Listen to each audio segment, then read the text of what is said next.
This is All About Home Construction, and here's your hosts, Terry Cannell Beck and Randy Blake. That's right. Good morning, Randy.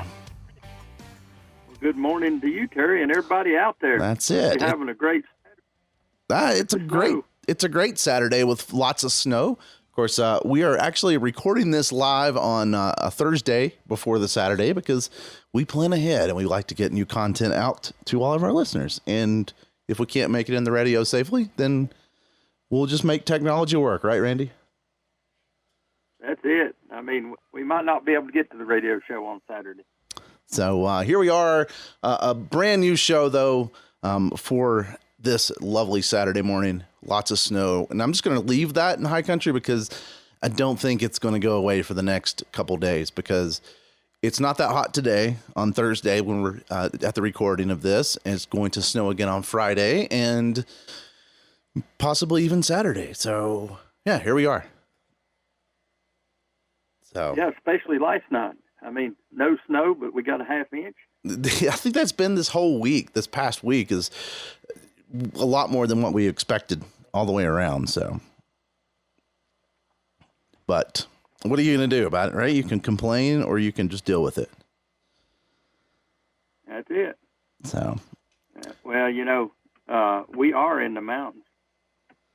I think we forget that quite often, that, you know, this is the mountains because really this has been the worst winter we've had in the high country really in not quite a decade, but close to it. I mean, I remember 14 and 15 was like this. I think 17 may have been a little bit of snow, but I don't think it was this much. No, I don't think so either. Yeah. Or maybe I'm getting short-term memory loss. I mean, we had cold weather, but we didn't have much snow. That's what I'm thinking. Like, we'll probably get a listener to like, oh, don't you remember? And I'm like, maybe, but no, it certainly seems like a lot, especially considering it's still the first part of January. We still have the rest of the month and February, which isn't always kind to us. No, it's not. But, you know, life in the mountains, isn't it? That's it. You got to love it, man. So, good stuff. Well, I hope you're... That's what we're doing. That's it. Well, okay, so how was the breakfast? How did it turn out last week at the VFW? You know, it was steady. How about that? And that always makes me feel good. I got to talk to everybody that came in, and which that made me feel real good. You know, our comments were good. I hope they come back. And, you know, we really don't, the only advertising we do is on Facebook and here, and that's it. But a lot of first-time people coming in. That's awesome. And, you know, you're doing good when people give you tips for a bunch of guys not charging nothing, which, you know, as I explained last Saturday, that goes into helping if somebody needs something, right? You know? That's awesome. And that's what we try to do is try to help everybody. I mean, we still got stuff in the basement. We don't have a lot of food left, but we have still some coats, water. You know, everybody's got water, but there's going to come a time when nobody's going to have water. Mm-hmm. But just remember, we got some canned goods. We don't have a lot, but if you're hungry and you need it, come by and see us. That's awesome. Well, cool. Well, and it's great. And again, just reaching out, trying to help the community. You know, I feel for a lot of people in Western North Carolina this week. I mean, it's single digits, you know, temperatures, and there's a lot of people in campers and tents even throughout the high country, and especially in the Western North Carolina region. So yeah, I feel bad for those people, and just hope they're doing okay and staying warm, you know. Well, you and me both, because they said there's a lot of veterans in tents in Asheville. You know, now, that was a month ago.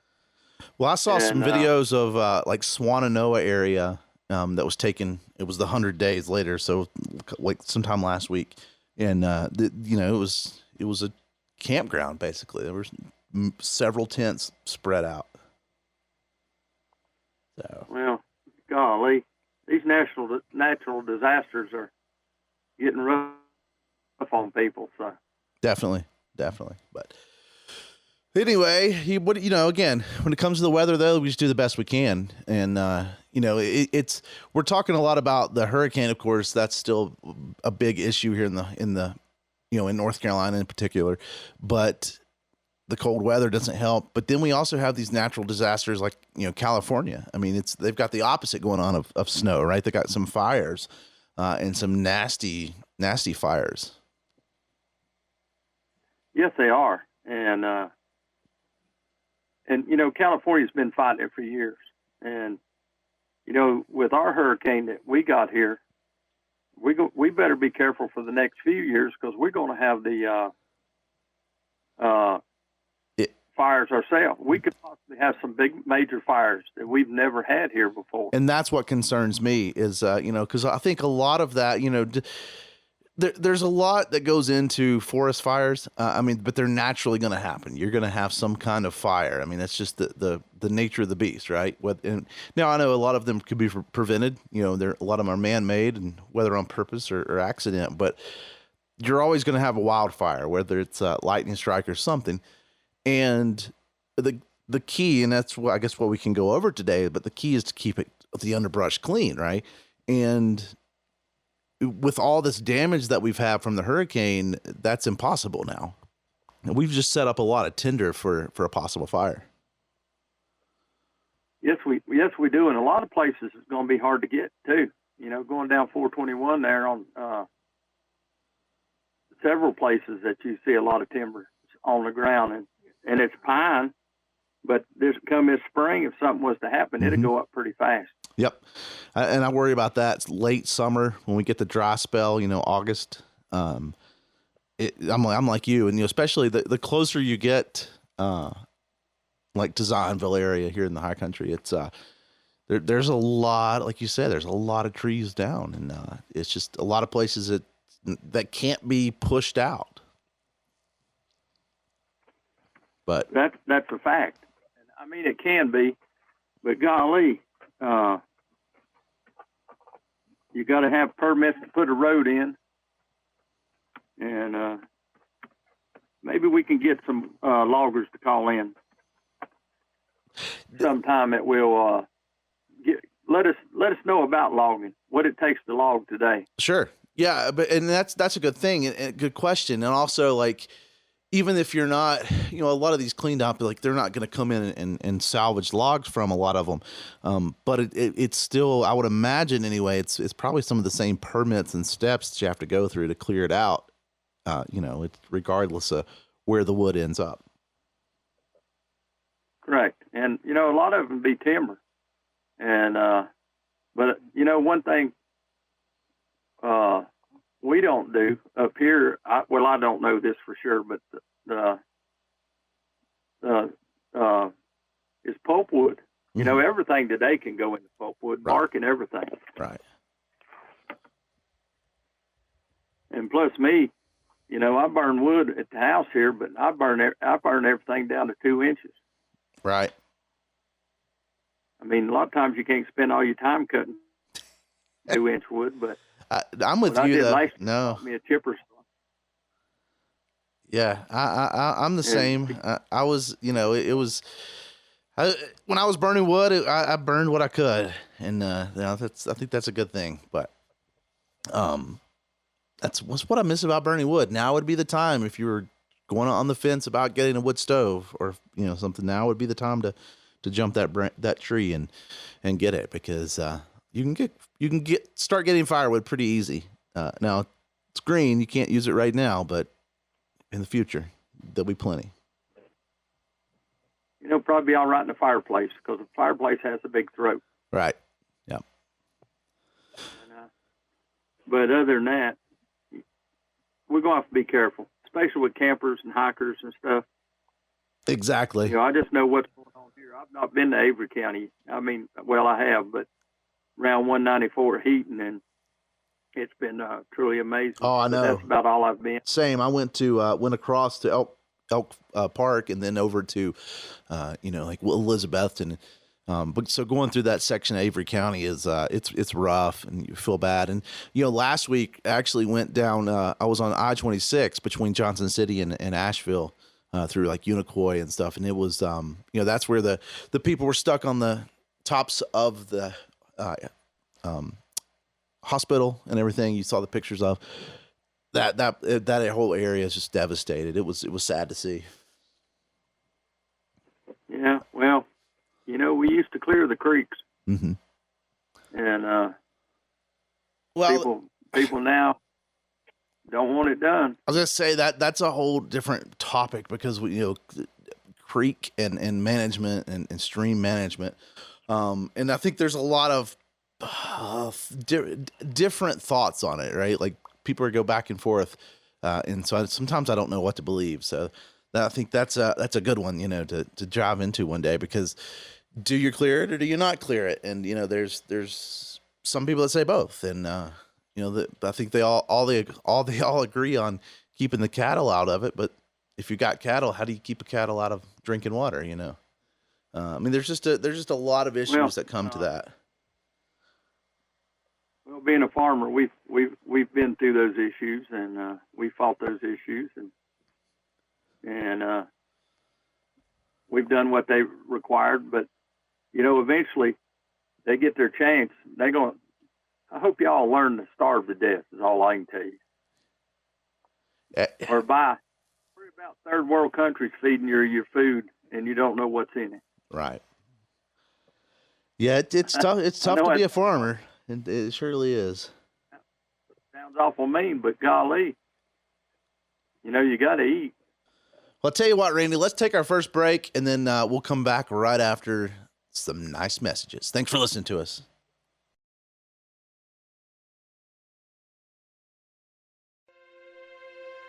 The Boone VFW Post 7031 is looking at making improvements to their Veterans Memorial Wall, and you can help.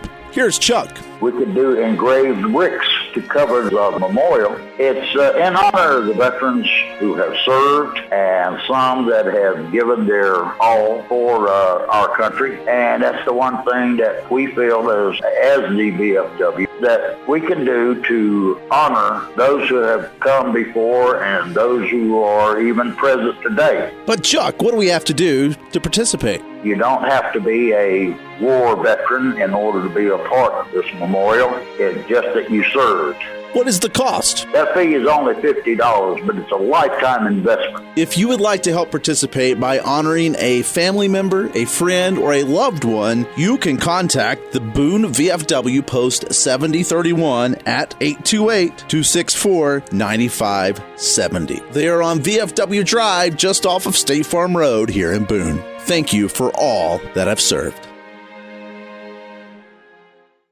That's right. All about home construction here on WATA. And again, thanks to all of our listeners out there, especially those that are listening on the podcast on a lovely Saturday morning. And of course, our live folks here on WATA, we appreciate you as well. And just thanks so much. And, it's been a lovely week, Randy, with lots of nice weather. We just sit back and we've been sitting on the deck all week and sit back, getting a suntan. So it's been a great week. I'm glad you've been sitting on the deck. I've been inside in my hole. Single-digit temperatures will do that to you, huh? It will. But, we just aren't quite cold enough yet to kill the insects. That's the biggest thing. It's got to be this cold for a good period, sure enough. And so that actually led me to something a little off topic here. But I saw, I don't know, how I searched the internet. But I saw this thing. It was talking about the flies and like how flies kind of bundle up. And what it was is this guy was doing a remodel, or he was taking a shed and turning it into a closed in space. And but it was pictures of a clump of flies that had all piled together in the corner to hibernate. And I'd never seen that. I mean, it's kind of cool. I mean, it was not cool for him. It was cool for me to see. Ladybugs do the same. About all insects do the same thing. But I would imagine, not that that's the best way to tell, but I would imagine that would tell you, like in a fixed, finished space, a house or whatever, it would show you kind of where the drafts and things are, because otherwise they wouldn't, kind of watching their habits would probably tell you a lot about the house, I think is what I'm trying to say. Well, yeah, especially where your air holes are. Yep.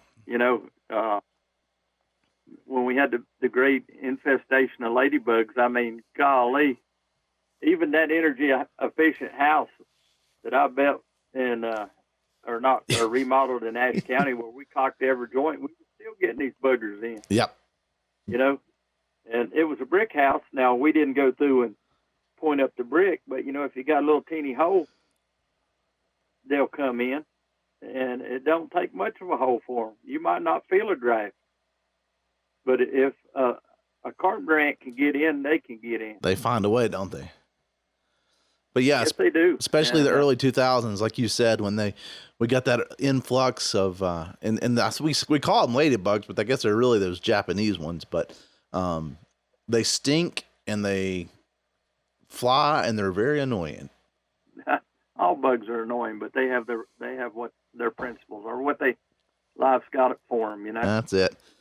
Well, yeah. So, cool stuff. All right. Well, let's even a dumb fly can help pollinate. Oh, I know. I try not to complain too much. Because I do like to eat, like you mentioned. It's kind of nice, and of course I like honey too. But the honeybees only do so much here in the high country because there's a lot of other animals or insects that do a better job or do more of a job. How's that? 26 different varieties of insects in the United States that are native to the United States that are pollinators. That's crazy. That's cool. Cool random facts with Randy. Well, yeah. Most people don't realize the honeybee is not native to North America. Correct. Yep. It was brought over. So. Yep. Well, cool. All right. Well, let's, what do you say we drive into the rest of the actual topic this morning?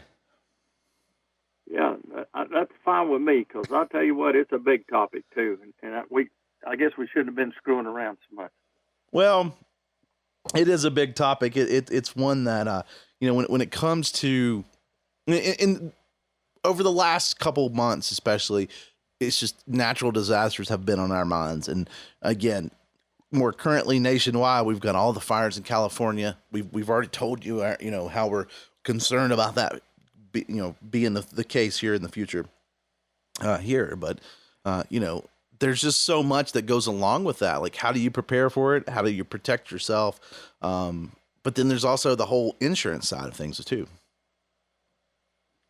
Correct. And, we're hearing a lot of complaints on the news today, or last couple of days, about these fires and, the dry tinder and stuff around the houses. And, which we hit on the first before we took a break, is we got timber down here that could be the same problem coming like it is hitting California. And, for instance, let's talk about Sugar Mountain and Beach Mountain, where they don't want you to cut your trees 15 foot away from your house. Right. All right. And most homeowners don't realize it. Now your insurance companies can cancel your insurance if you have tree limbs over your house. Mm-hmm. And you better go check your insurance, because I'll plainly say it out loud. Nationwide was going to cancel my insurance because they said my basement door was too cluttered to get in my basement. Wow. And the code says egress is 3 foot, and I had a 10-foot walkway coming into a 3.0 door in my basement. Right. And 60 Minutes did it too. And these insurance companies are flying drones over your house without your permission. And I guess, like I canceled my insurance after 30-some years with Nationwide, went with another insurance company, and I told them, the first time you fly a drone over my house, I'm going to shoot it, because you're in violation of my property, even though you are my insurance company. Right. And then 60 Minutes come out with a special on it. And they were canceling homeowners insurance because of the mold that grows on your roof. I'm not talking about moss now. Moss is different. Sure. But, see a coloration in your shingles, like black lines in your shingles. That is a type of mold that grows. But that don't necessarily mean your shingles are deteriorating. And even though a shingle has a moldicide in it, it only lasts about 5 years and it leaches out because of UV rays and rains and stuff like that. But today they announced that the Palisades in California, most of those houses didn't have any fire insurance because the insurance companies canceled them. Right. That's and that's the concern. Again, here in the high country, especially as we go through, it's that same concern. Because a lot of your standard homeowner insurance policies, they don't cover fire to begin with. Now, I am no insurance agent, so don't take that with a grain of salt, of course. But it seems to me that like the basic coverages, a lot of times they don't cover the fire insurance. Correct. And like I said, 37 years was nationwide, and they're going to cancel my insurance and never had a claim. Mm-hmm. And so that's unreal. To give you another example, which I'd like to get more into it, my brother lives in northern Idaho. And Idaho canceled everybody's fire insurance in an area where they timber and they burn all the brush. Right. So I wonder who's responsible for that. Well, I mean, that goes back to, like, for instance, you had mentioned some of the places here in the high country, Beech Mountain, Sugar Mountain, not letting or not wanting people to cut trees so far from their house. A lot of the nation wide, like the nation national services and stuff, like the fire centers and things like that. I think the general consistency is about 30 feet from your house, you should have cleared out. Like a radius of 30 feet around the house. And that voids you of most trees and stuff. So that way, when a tree does catch on fire, you've got that ground, you got that 30 feet away from the house. And it's kind of interesting because that's doubled what a lot of the places, townships and like things say. A lot of the clubs and stuff. And, people used to plant trees around their house so they could keep their house cool. Mm-hmm. And my uncle's house used to have great big maple trees all the way around it. And what blew my mind, it could be 90 degrees out there and walk in his house and it'd only be 60 degrees. Right. It was always cool. Yeah. Now, it takes a lot to heat it in the wintertime, but it was always cool till they cut down the trees.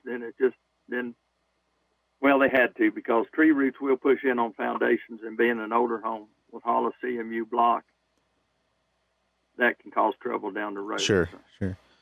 But yeah, I thought that was interesting. In fact, I was looking at this one from the one of the fire centers was putting out this little graphic, and it was like, again, trees, keep the trees 30 feet from the house. But it was also, keep things like the sheds and things like that within, not necessarily 30 feet away, but keep those away from the house. And then, things like wood piles and fuel tanks and things like that. Basically anything that could burn, put it outside that 30 feet range too. And I thought that was kind of interesting because we don't necessarily have that luxury here in the mountains as much. Well, they showed one of the CBS commentators, out in California, had a water hose helping spray a guy's house around. And he's going, I just don't have enough hose to get to that fire. Mm-hmm. Mm-hmm. But he was trying. He wasn't a firefighter, but he cared. Yep. This it's funny you said that because this same graphic had mentioned 100 feet of garden hose, like have it available, ready to roll out when during the fire season. And I have heard. I was actually listening to something on WATA this past week, and they were talking about how the person they were interviewing actually had a gas-powered pump that they would push out. So they had a swimming pool, so they could blow push the water, spray the water over their house from their swimming pool. I thought that was pretty cool too. Of course, not everybody has a swimming pool, and then you've got to have a gas-powered pump to do that. But I think, here more locally, we can think about that. Like, what are the sources of water that we have available, right? Correct. I mean, a lot of it's got little creeks on our property and stuff. And there again, you can't build a dam because you'll be in violation of the EPA rule, damming water up. Right. And so, I mean, there's a lot of regulations, but there's also people that will take advantage of under regulation. Right. And I got we had the Forestry Service on one time. I'd like to get them back on again because North Carolina's big into controlled burns. Right. And, actually North Carolina wants you to burn your woods in February to get rid of the underbrush and stuff like that, and get rid of the briars and scrap plants that, most briars in the woods don't grow any food for a plant or for a critter to eat. Right. Mm-hmm. They just reseed themselves. But, when the Forestry Service goes into these woods and cuts these trees down, they do selective cutting. They don't clear cut. Yep. And there's been I really don't like clear cutting, but because we had it over here on Beards Creek a few years ago where they cleared cut and it looked nasty. Mm-hmm. Well, it actually, all them laps and stuff turns nutrients back into the ground, which the kind of briars that grows up and creates food for wildlife and plants that do that come back. Right. And wildlife comes back. And one of the animals that you don't see anymore, two of the animals that I've not seen in a while is I've not heard a quail in decades. Mm-hmm. And I've not heard a grouse drumming in about 5 years. Yep. No, I mean, quail. I like to live. Yeah. I used to grow up loving to listen to those, bobwhite quail. And I don't know when the last time I heard a bobwhite quail, especially not in someone's, pen or something. Well, I don't really blame that on insecticides and herbicides. We've moved their habitat out. How about that? Yep. And, I'd agree. Yep. So. But, while we, working on this show right here, I got to looking at fireproof products, okay? Mm-hmm. And one product I really don't like, and that's Hardy Plank. And but Hardy Plank has a Class A fire rating. Right. Now I know you're not a fan of Hardy Plank, but it is just the way it's manufactured is it doesn't burn at all, right?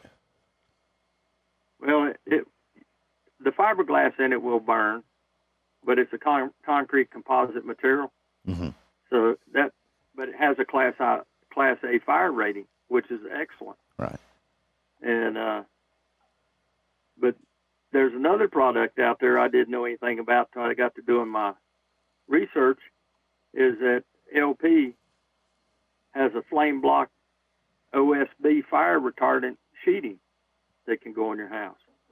And one thing I could not find was I couldn't find a price on it because everybody's out of it. I guess it's going west. That makes sense. Yep.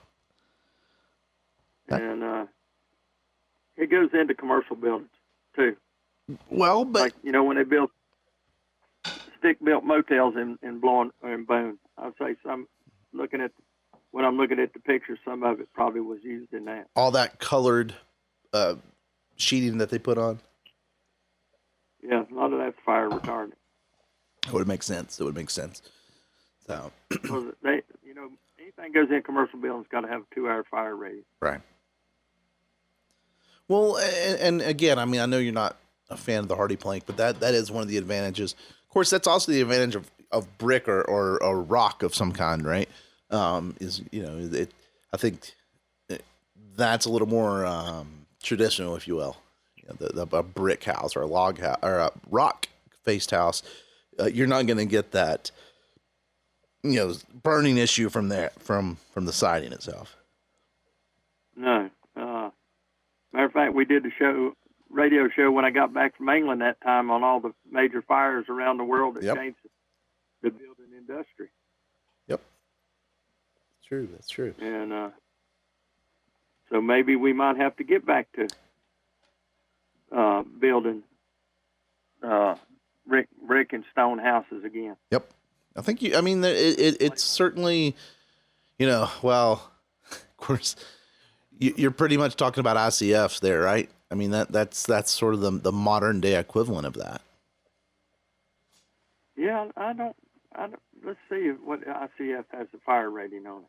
Tell you what, while you're looking that up, we're going to take another break. We'll come right back right after this. Thanks for listening to us. The Boone VFW Post 7031 is looking at making improvements to their Veterans Memorial Wall, and you can help.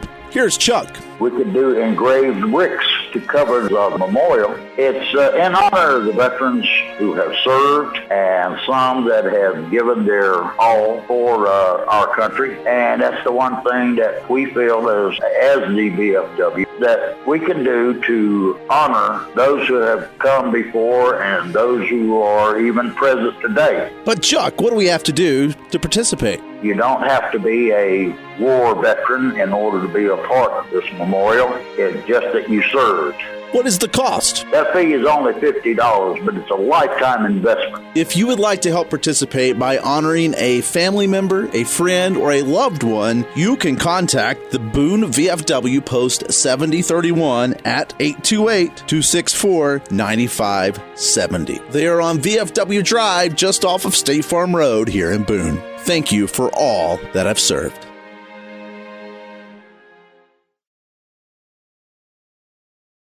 That's right. Welcome back to All About Home Construction here on WATA. And again, thanks to all of our listeners out there. Give us a call, 828-262-1567 during a Saturday morning show. But of course, you can always reach us, allabouthomeconstruction@gmail.com. And of course, the Facebook page, All About Home Construction. Or if you're local, you can run into Randy or I and like a lot of people do and talk to us. And we appreciate that. So thank you so much.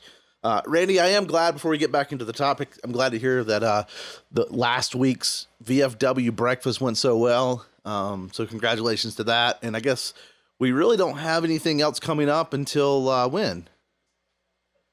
Well, we got the soup and grilled cheese on the 18th. That's right. So that's about a week away from now. So that'll be good. I'm trying my best to figure out. I know we're having 3 soups. And they're having grilled cheese with 3 types of cheeses. And I've got this on the back of the vets. I'm not doing this one. I mean, I'll be there to help them. But that's their dinner and that they wanted to do. Nice. So, and I tried the winter soup, and I really like it. And it's got gnocchi and mushrooms and stuff in it. And hope everybody comes out, because I know a lot of women like soup. That's it.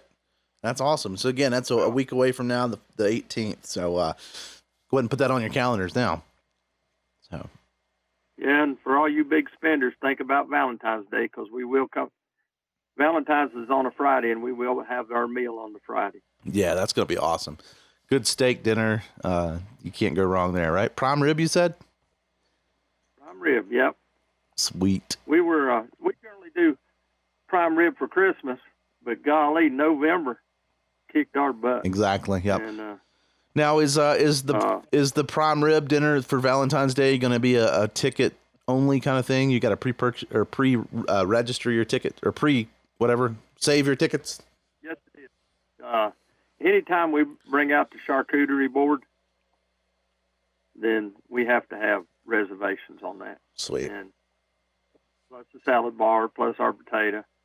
Plus, we'll probably have 2 soups. Sweet. And so we always try to give more than you can handle. How about that? Perfect. It's good stuff. And if you've got a Valentine's date, I definitely recommend you looking into it and planning ahead for that. It's a good time. So cool stuff. Yes, it is. All right. Well, so during the break, you were looking it up. So we were talking about the, the sort of the modern equivalent, technology-wise, of a brick home or a old school rock house like we used to see. Really, is the ICFs, and you actually found the fire kind of rating for that. Yes, I did. And ICFs are rated for 4 hours. And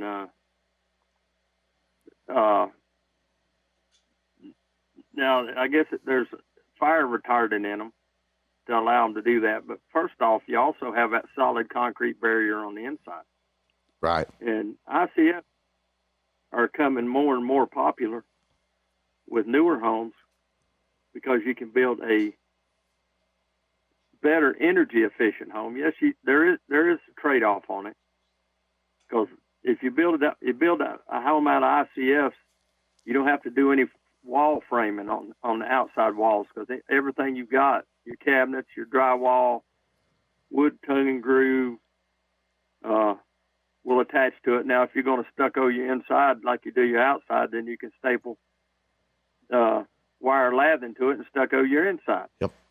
You know, and that's one thing I was seeing in California. A lot of those homes, I couldn't tell if they were synthetic stucco or real stucco. Sure. I don't know about the synthetic, how it burns, but everything was moving so fast out there and so hot. It's right. unreal. Yeah.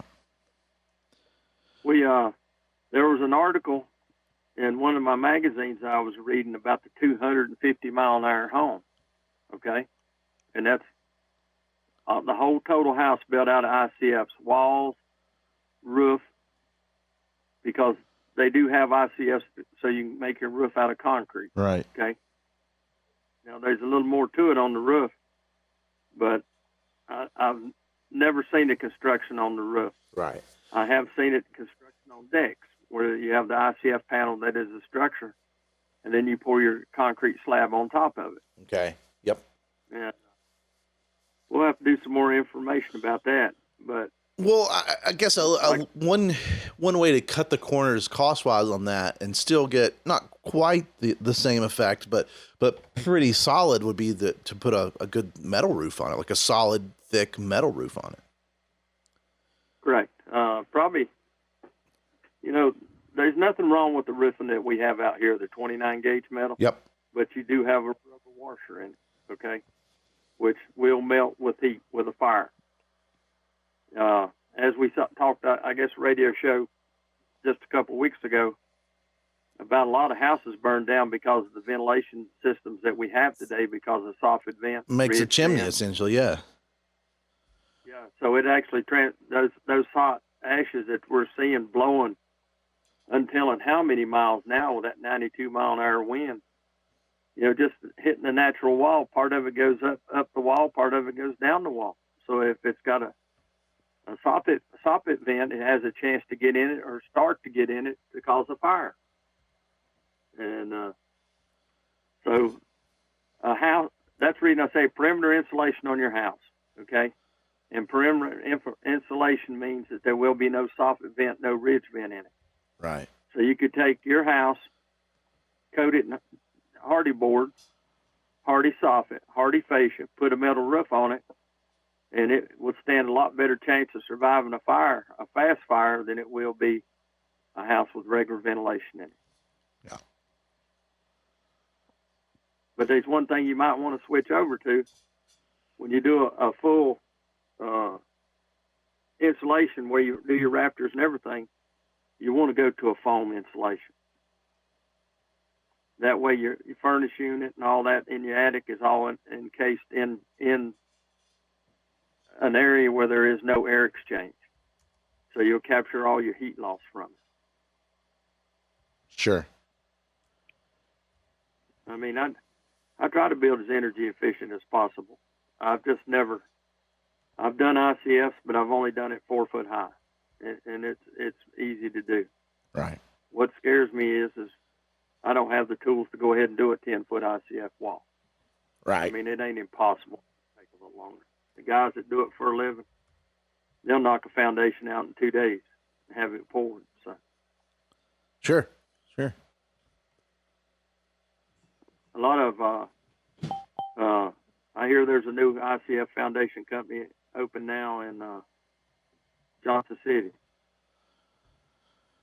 That's good. I'm excited about that because it'd be cool to get another local place, local place that has ICFs. It's hard to find for a while there, right? Right.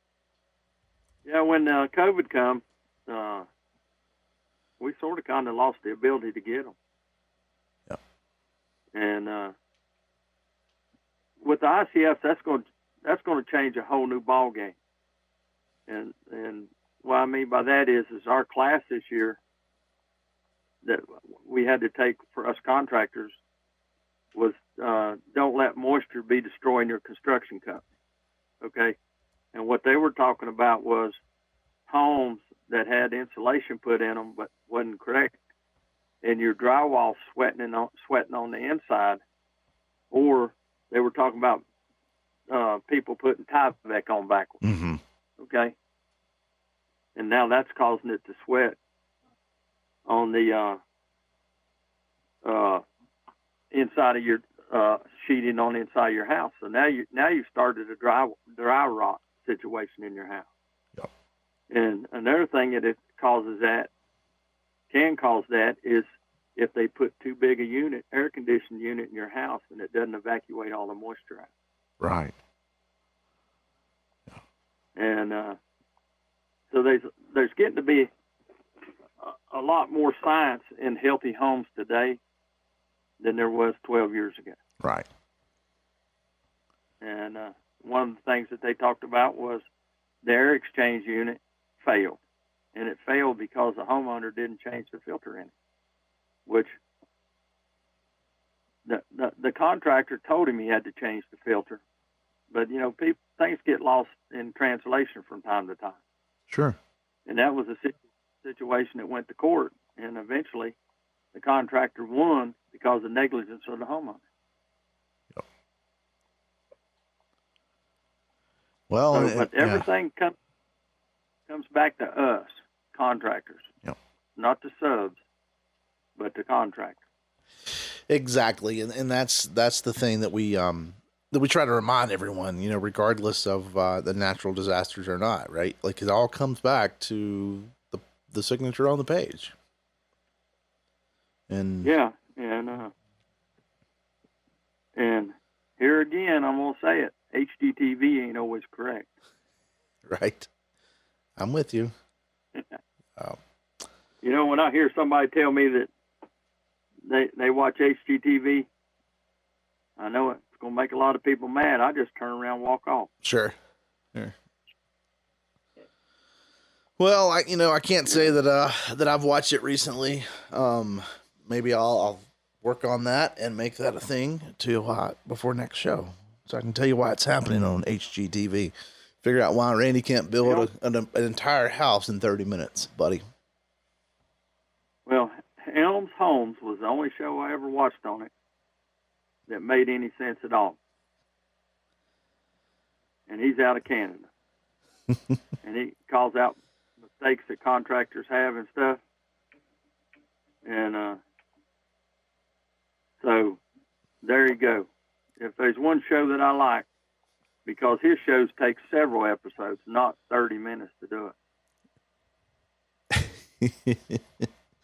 Love it. Well, because some of them take an hour now, to be fair. Like you could build a house in an hour, apparently. Especially the remodels. I mean, those only take an hour. 1 hour, yeah. Well, something else we ain't talked about either. We got to give Jimmy Carter a handout for Habitat Humanity. Mm-hmm. Mm-hmm. For what he's done. Yeah. Oh, yeah. No. He's helped a lot of people. I mean, yeah. Politics aside, he certainly has, and it's we've been part of those projects here in the High Country, especially you and your organizations that you help with the, for instance, the High Country Home Builders Association. I know you guys worked on a lot of those through the years, and yeah. So no, you're right on that, and it's a cool little project. So, well, Randy, we got about a couple more minutes here. Again, I just want to remind everyone, I guess, to check those insurance policies if since fire is sort of on the news. I mean, that's really it, right? Like you can always check with your insurance person and kind of see what is covered, and you may want to get it and verify it, that fire damage, especially wildfire damage, is covered. Yeah, And as we had an insurance agent on a few years ago, probably wouldn't be hard to get back on, but like she said, check your insurance policy every year, because your policy can change without your notification. Yep. Just like me having insurance for 37 years. Well, hold on, I'm lying to you. As Randy pulls out the calculator, that's the best part. But I mean that's it though. Just look at it. Go ahead. 37 years with one company and going to drop my insurance for no reason at all. Right. Nothing changed. Yep. Exactly. So, well, again, just check those policies, all right? Keep safe and check those policies. Correct. You got to. And if you don't, you might be like I was hearing on the news today. Those people probably didn't even know they didn't have fire insurance in California and their house is burning down. Yeah, exactly. That's pretty sorry. Yep. So we'll tell you what, Randy, time's about up. And again, just remind everyone to come on out to the VFW next weekend on the 18th. And we'll talk to everyone again. See you later. Thanks for listening to our podcast all about home construction. Our show airs live on WATA Radio in Boone, North Carolina every Saturday morning. Check out our Facebook page, All About Home Construction. Leave your tips and comments there. Also, subscribe, like, and share this with a friend.